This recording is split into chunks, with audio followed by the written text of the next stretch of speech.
Fasting ಮಾಡಿ ದೇವರನ್ನ change ಮಾಡಕ್ಕಾಗಲ್ಲ. You cannot fast and change the Lord.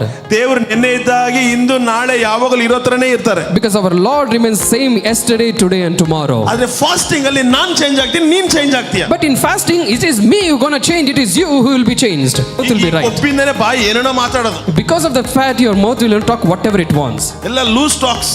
All loose talks.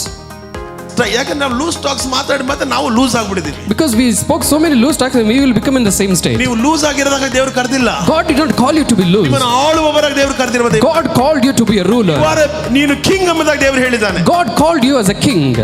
ನಮ್ಮ ಶರೀರವನ್ನು ಹತೋಟಿಗೆ ನಾವು ತರೋರಾಗ್ತೇವೆ. We have to control your body and you have to bring it to the control. ನಾವು fasting ಮಾಡಿದ್ರೆ ನಮ್ಮ ಸ್ಪಿರಿಟ್ ಏನಾಗ್ತಿದೆ, ಅದು ಬಲದಿಂದ ತುಂಬುತ್ತೆ. When you fast, your spirit will be filled with the strength. ಅದು ಯಾವಾಗ ನಿಮ್ಮ ಸ್ಪಿರಿಟ್ ಬಲದಿಂದ ತುಂಬುತ್ತೆ, ನಿಮ್ಮ ಶರೀರವನ್ನು ರಾಂಗ್ ವೇ ಹೋಗೋದನ್ನ ಕಂಟ್ರೋಲ್ ಮಾಡಿ ಕರ್ಕೊಂಡ್ ಬರ್ತಿದೆ.